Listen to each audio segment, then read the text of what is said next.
السلام علیکم، میرا نام نوید ہے اور میں یہ بات اوکھلا کی عوام سے کہنا چاہتا ہوں کیونکہ میں خود اوکھلا میں رہتا ہوں۔ ایک بات بتائیں کہ ہمارے کچھ چیزیں بہت دیر سے کیوں سمجھ میں آتی ہیں؟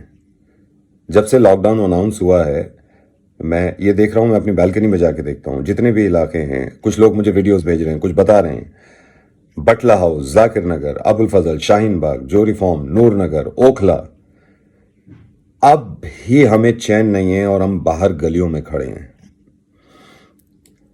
آپ کس طرح سمجھیں گے کہ لاک ڈاؤن کا مطلب کیا ہے؟ اگر لاک ڈاؤن کا مطلب سمجھ میں نہیں آ رہا ہے تو بیماری تو سمجھ میں آتی ہے۔ کیوں ایسے کام کر رہے ہیں جس سے یہ مصیبت بڑھ جائے؟ مجھے لگتا ہے یہ انسانی فطرت ہے۔ اگر یہ لاک ڈاؤن اس طرح کا ہوتا نا کہ آپ سے یہ کہا جاتا کہ 21 دن کے لیے آپ سڑکوں پہ رہیں گے، گھر میں نہیں گھس سکتا کوئی، تو ہمیں بے چینی ہوتی کہ یار ہمیں تو گھر جانا ہے کیونکہ گھر جانے کو منع کر رکھا ہے۔ اب روڈ پہ جانے کو منع کر رکھا ہے تو آپ کو روڈ پہ کھڑا ہونا ہے۔ آپ اپنوں سے بھی محبت نہیں کرتے کیا؟ مطلب یہ جو لوگ باہر کھڑے ہوئے ہیں ان کو یہ کیسے پتا چل جاتا ہے کہ میں اس وقت بالکل صاف ہوں، اب میں گھر چلا جاؤں، اب اپنے بیٹے کو چپٹا لوں، بیٹی کو چپٹا لوں؟ موت کے منہ میں لے کے جائیں گے آپ اگر یہ کام کریں گے۔ I'm sorry میں یہ الفاظ یوز کر رہا ہوں، لیکن یہ کہنا پڑ رہا ہے مجھے کہ مجھے افسوس ہوتا ہے کہ جہاں پہ میں رہتا ہوں وہاں کم سے کم اپنے علاقے کی یہ حفاظت کریے۔ ویسے تو ہمارا فرض ہے، یہ انسانیت پہ ہے پریشانی۔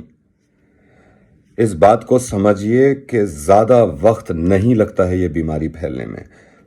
آپ کو معلوم ہے جب 1 لاکھ لوگ انفیکٹڈ تھے تو تقریباً 66 دن میں، 1 لاکھ سے جب 1 لاکھ بڑھے تو تقریباً 11 دن میں، اور یہ دن کم کرتے کرتے 4 دن پہ آ گیا۔ اگر ہم نے یہ سمجھداری نہیں دکھائی نا تو یہ منٹوں اور گھنٹوں میں ہو جائے گا۔ پلیز اسٹے ایٹ ہوم، گھر پہ رہیے۔ آپ کو یہ بات معلوم ہے کہ میں ایگزمپٹڈ ہوں اس لاک ڈاؤن میں؟ ایگزمپٹڈ مطلب میں جا سکتا ہوں باہر، میڈیا کے بہت سارے لوگ ہیں جو جا سکتے ہیں کیونکہ میں شو کروں گا جا کے، لیکن مجھے معلوم ہے کہ جو کام سافٹ ویئر ڈال کے میں گھر سے کر سکتا ہوں میں اننیسیسری باہر کیوں نکلوں؟ میں نہیں نکل رہا ہوں باہر باوجود اس کے کہ میں ایگزمپٹڈ ہوں۔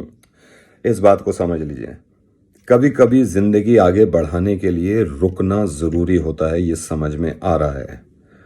پلیز اس میسج کو بھیجیے گا لوگوں کو، اگر آپ اپنوں سے محبت کرتے ہیں، اپنے علاقوں سے اور انسانیت سے، اور ڈریے اللہ کے عذاب سے۔